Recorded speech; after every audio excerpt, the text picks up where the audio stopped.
नहीं कुछ खबर आई है, बहुत दिन हो गए लेकिन नहीं कुछ खबर आई है।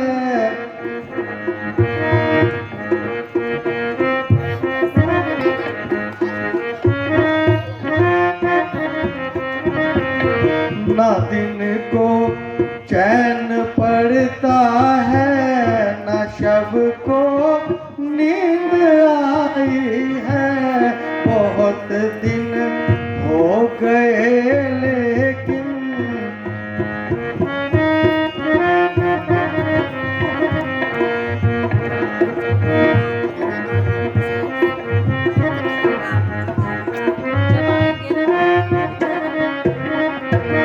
हमेशा घड़ियां गिनता हूँ मैं संगी जी के आने की, हमेशा घड़ियां गिनता हूँ शिरंगी जी के आने की।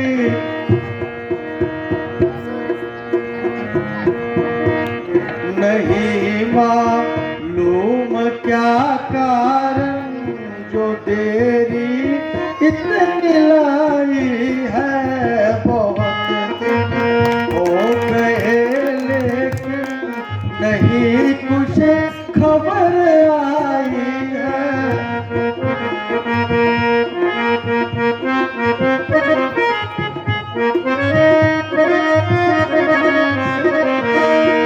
हुए मंत्री जी बेफिक्र वहाँ जाके वो हरदम,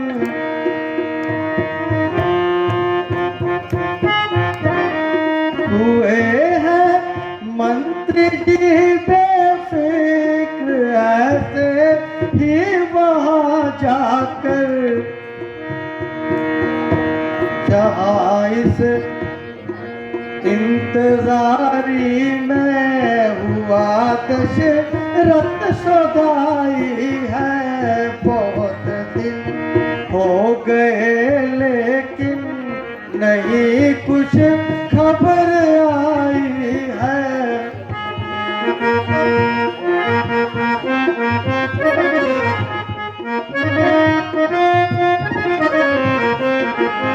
मुनिवर, मंत्री जी को गए हुए बहुत दिन हो गए, परंतु अब तक लौट के नहीं आए और ना कुछ खबर दी है। मेरे हिसाब से तो उन्हें कल लौट कर आ जाना चाहिए था, नहीं वरना आज आ जाते। लेकिन मुझे तो आज का दिन भी जाता हुआ महसूस हो रहा है। कुछ समझ में नहीं आता कि क्या कारण है। मालूम नहीं कि शिरंगी जी उनको मिले भी है या नहीं। यही मिल भी गए तो उन्होंने आना स्वीकार किया है या नहीं। असल में तो मुझे ही जाना चाहिए था। मैंने तो बहुत बड़ी गलती कर दी और सख्त गलती की, तो मंत्री जी को भेजा। खैर अभी भी समय है, मैं खुद ही जाता हूं और शिरंगी जी को लेके आता हूं। लेकिन इससे दो लाभ होंगे।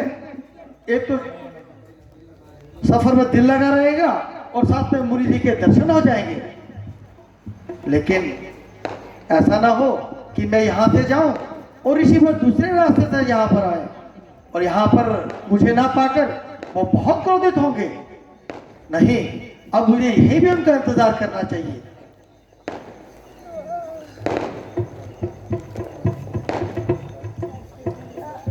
द्वारपाल, देखो क्या शिरंगी जी तशरीफ लेकर आए हैं?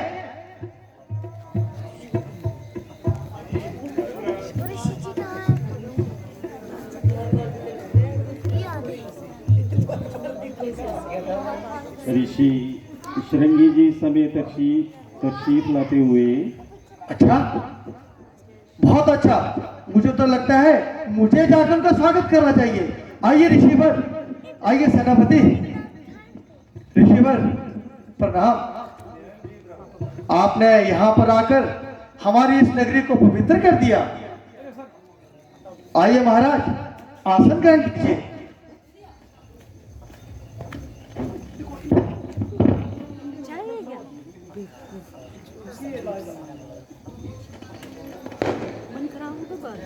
महाराज आसन ग्रहण कीजिए।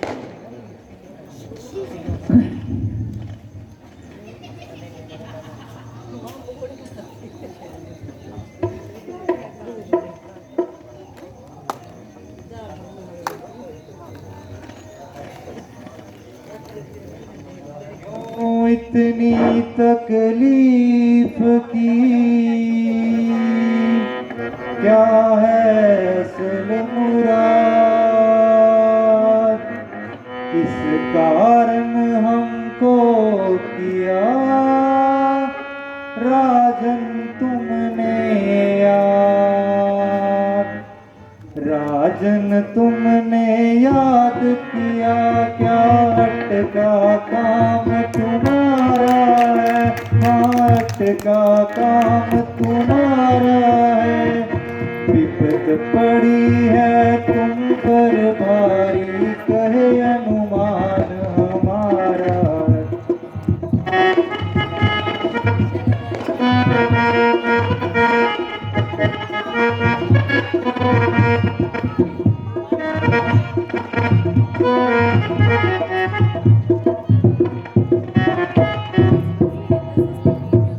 सन्यासी बनवासी क्या देवे तुझे सहारा है, हाँ देवे तुझे सहारा है, मेरे लायक काम जो हो ये कीजे जरा इशारा है।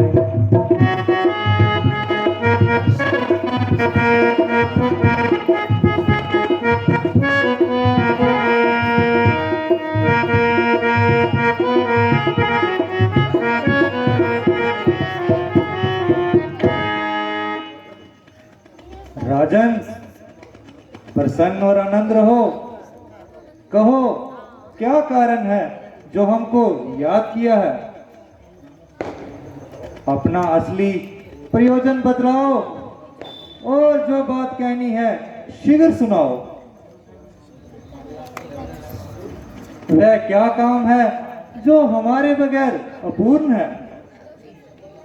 चेहरे पर बहुत उदासी छाई है और हमारे ध्यान में ये बात आई है कि तुम पर कोई कड़ी मुसीबत पड़ी है।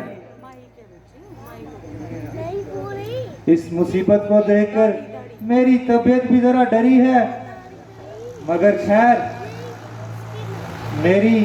मेरे संभव में हुआ तो पहले आपका काम करूंगा और उसके पश्चात आराम करूंगा। क्या कहूँ वह गुरु जी मैं अपनी व्यथा, क्या कहूँ वह गुरु जी मैं अपनी व्यथा, मुझको औलाद का गम सताता रहा। क्या कहूँ वह गुरु जी मैं अपनी व्यथा, मुझको औलाद का गम सताता रहा।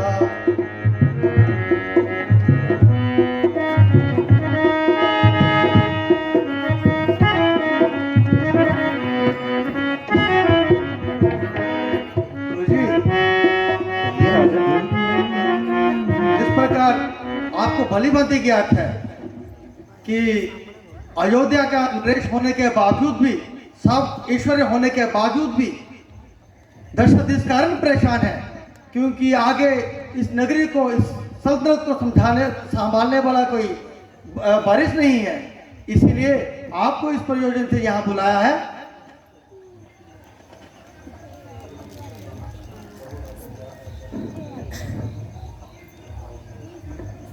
यूं ना आहे बरो धीरे दिल में धरो, यज्ञ पूरन में राजन तुम्हारा करूं।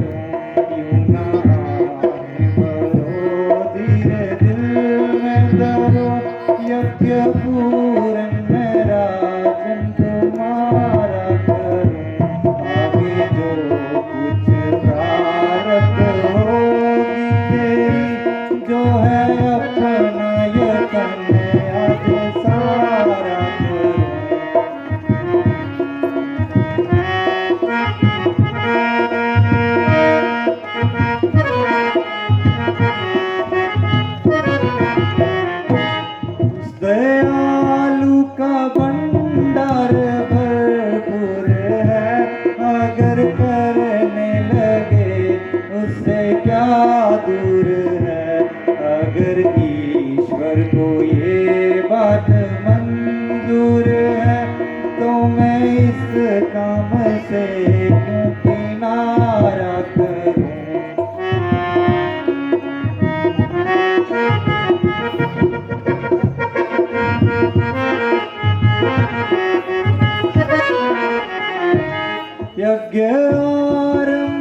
से करवाइए, जो है सामान सारा ही मंगवाइए, और बेटी वहाँ ऐसी बनवाइए, वेद मंत्र में बैठा उचारा करूं।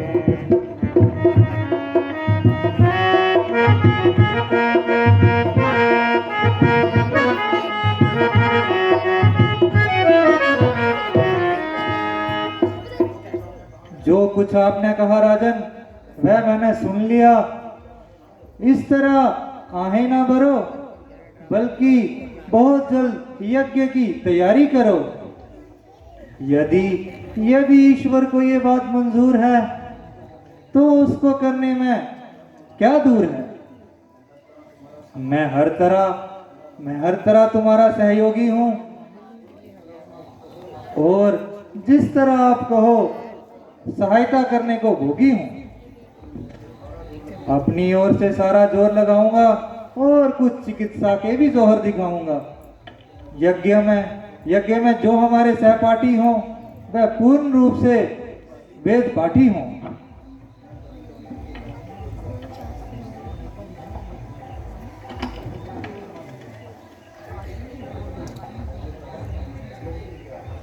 महाराज, यज्ञ का सामान तो पहले से ही तैयार था, केवल आपके आने का इंतजार था।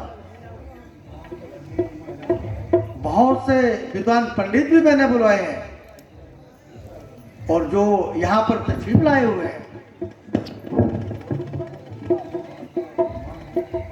और उनके बिना और भी जो ऋषि मुनि महात्मा हैं, वह भी इस गरीब खाने के मेहमान हैं। आप मंडप में पहुंचकर यज्ञ प्रारंभ कीजिए,